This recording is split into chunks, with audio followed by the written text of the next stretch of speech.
Assalamualaikum warahmatullahi ta'ala wabarakatuh. Today our group will present to you about our proposed residential development that we create for our assignment project. My group consists of 5 people. First is me myself, Muhammad Azib Akmal. Second is Iqwarisha bin Shah Jahan. Third is Nur Anik binti Rosli. Fourth is Nur Syazwani binti Rosli. And last but not least is Nur Sakinah binti Muhammad Arsyad. I hope you can enjoy our presentation, and without further ado, let's go to the presentation. First of all, our subject property is at Felkan Nasruddin, Perak Tengah, Perak. This is some photo that we get from the photograph at our subject property. And this is our location map that we get from the Google Earth. And this is the site plan that we get from the Majlis Daerah Perak Tengah. For the neighborhood area, our location that we propose to make residential development is only 2 km from Kota Kanan, a small city. Most of the residential rural area have large housing lots and village area. The area is basically surrounded by old palm tree and many more agricultural activities. There are many public amenities that provided at the small city at Kota Kanan, such as post office, school, and many more. The commercial area is also at the Kota Kanan city. Particular of land ownership. So first of all, this individual particular of the subject property is extracted from a site title search that conducted. So the title node is HT2810. So the lot number is lot 23053. The bandar is Mukim Bota and the district is Perak Tengah. The state is Perak. The annual rate is RM197. The tenure is Malay Reserve Land and the category of land is agriculture. The land area is about 4.027 hectare and the owner name is Ismail bin Panda. So the express condition is commercial planting oil palm. The restriction in interest, the leased land cannot be renamed, mortgage or lease without the written approval of the Menteri Besar Perak. Thank you. So the description of the land is based on the inspection that we had made. There are some elements that we have to review during our inspection on our chosen land. The first element is physical environment. It comprises both of the natural environment and human-made environment that provide the basic needs and prospect for social and economic development. Example of natural resources like water, land formation, air, minerals and vegetation, and for human-made environments like infrastructure and buildings. Our subject land identified as lot 23053 is located at Felkan Nasruddin Berhad within Mukim of Bota, district of Perak Tengah, Perak. Our subject land is an agriculture land where cultivation of oil palm is planted on the land. Second element is topography. It is a physical or surface feature of an area of land. Features include natural formation like mountains, river, lakes and valley, and man-made features like road, dams and city may also be included. So our site is flat terrain with a little slope at the entrance of the site.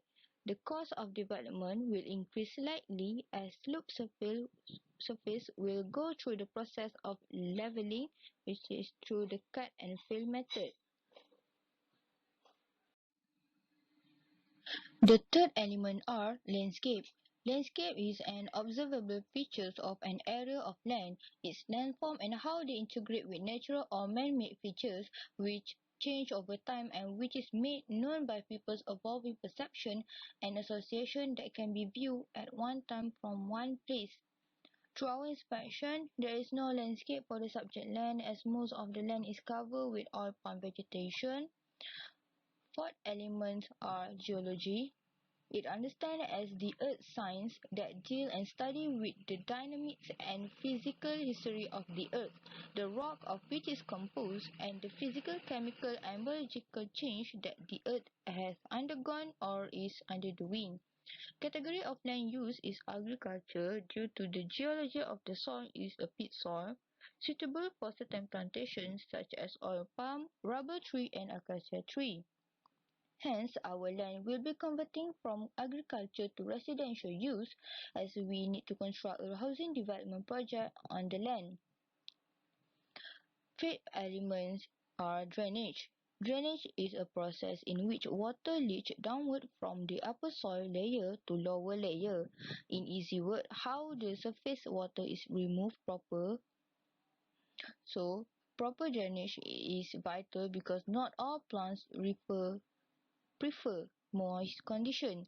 There is no drainage that was built above the ground, yet there is an underground drainage that being implanted below the ground to ensure the plant is properly aerated. Next are water body. Water body are affected by gravity, which is create tidal effect on Earth. Water body is referring to any significant accumulation of water, generally on Earth's surface, like ocean, lakes, smaller pool of water like pond, wetland, and even a puddle. So, there is no water body was found when we visiting the site. Next, contour. Contour is an outline representing our bounding, the shape or form of something, also identified as contour line. It joins point of equal elevation or height either above or below sea level. The spacing and shape of contour line specify the shape and the interrelationship of the landform. Thus, for our site, the land is frequently a flat terrain where the contour line will have wide space in between, and for gentle slope near the entrance, the line is farther apart.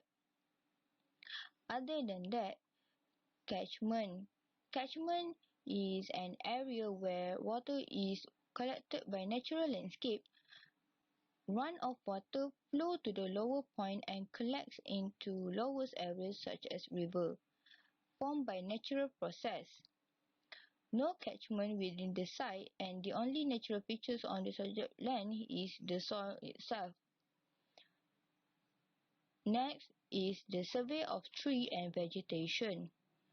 The survey is required to identify plant species of conservation important within the survey area. They are all palm cultivation and some of bushes, shrub and grass that grow on the land. Hence, before making any development, the land needs to do a clearing process so that the development can be carried out easily. And lastly, particular of buildings elements. During our inspection, there is no particular of building on the land due to the category of land use is for the purpose of agriculture, and it's mostly covered with oil palm tree that was located beside the main road. So no building is allowed to be constructed on that land until the category of land use has been converted and approved by the local authority.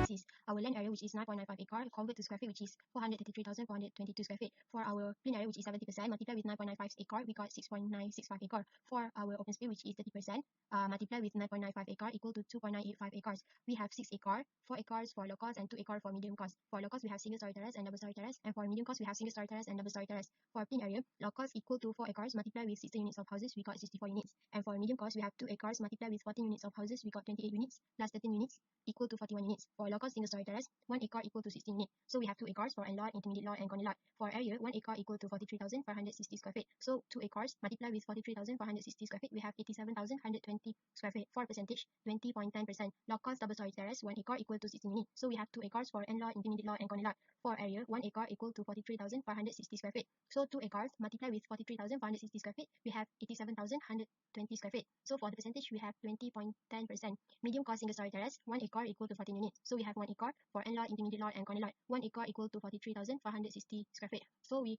multiply 1 acre with 43,560 square feet, we got 43,560 square feet. So for the percentage, for medium cost single story terrace, we have 10.05%. Medium cost double story terrace, 1 acre equal to 14 units. So we have 1 acre for end lot, intermediate lot, and corner lot. So 1 acre equal to 43,560 square feet. So 1 acre multiply with 43,560 square feet, we got 43,560 square feet. So for the percentage is 10.05%.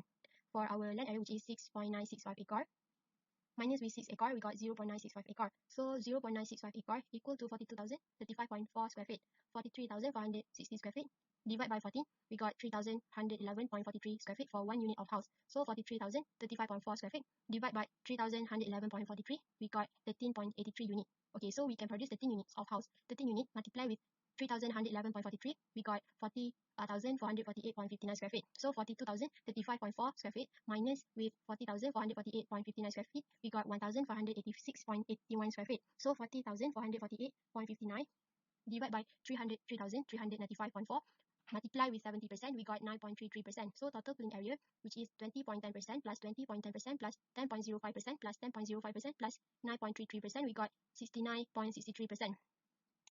For open space, 30% multiplied with 433,422 square feet, we got 130,026 square feet, plus with 1,586.81 square feet, we got 131,612.81 square feet, equal to 3.0214 acres. For TNB, we have 0.3 acres. For playground, we have 0.5 acres. For court, we have 0.7 acres. For water tank, we have 0.3125 acres. For servage, we have 0.3089 acres. For roots, we have 0.9 acres. So the total for open space, which is 3.0214 acres, equal to 131,612.81 square feet. So the total which is 131,162.81 divided by 130,000, 26.6 multiplied with 30%, we got 30.37%. So for a total of plain area and open space, 69.63% plus 30.37%, we got 100%.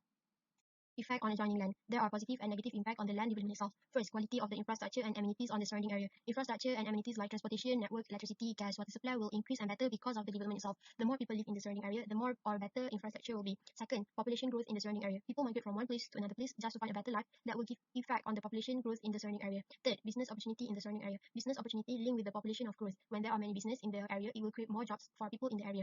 Fourth, housing price on the existing surrounding area. The impact on the new development of the local house price depend on the demand and supply at the surrounding area. If the area has many demand from people, so it will give impact on the existing housings in the surrounding area. Last is the impact on the physical environment, which can potentially include the loss of sensitive habitat. Animals losing their homes because of the growing needs of humans. All animal species require certain habitat feature to survive. However, if the development is located at the undeveloped areas where a diverse wildlife population depends on the area, it can destroy this ecosystem, which make it more difficult for many of these species to survive.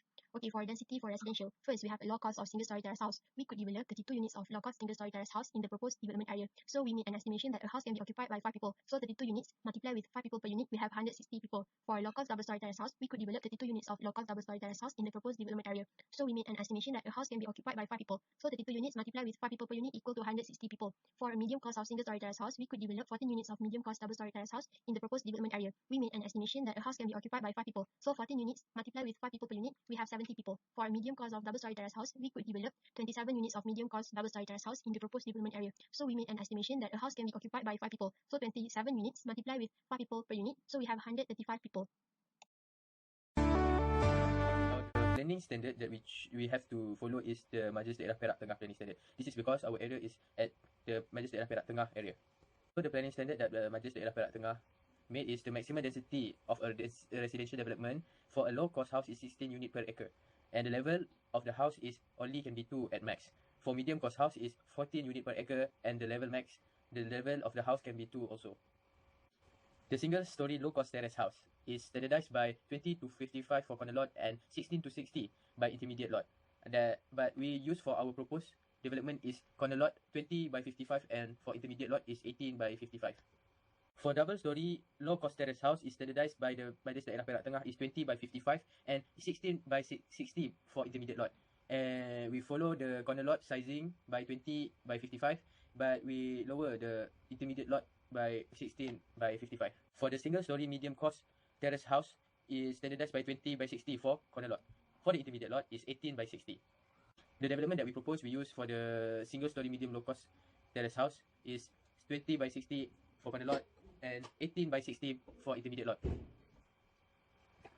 And last of all, for double story medium low cost terrace house is standardized by 20 by 60 and intermediate lot is 18 by 60. And for our development we use the 20 by 60 for the corner lot and 18 by 60 for intermediate lot. Thank you. For new project, we use 70% for the plain area and 30% for the open space in order to complete 100% of land use without visit. We are planning to complete 170 units of houses in this residential area. We are providing low-cost terrace house and medium low-cost terrace house. For the utility, we are providing court, playground, TNB substation, road, and sewerage tank. For the conclusion, green concept development is very important nowadays because it can change resident lifestyle. Not only that, it makes the resident become more healthier and have good communication against each other. Our project development is complete with all of the facilities and amenities that make us unique against other developer. and we hope that our project development can become true in the future, because it can make Malaysia, our beloved country, became more beautiful and also became the example to other country.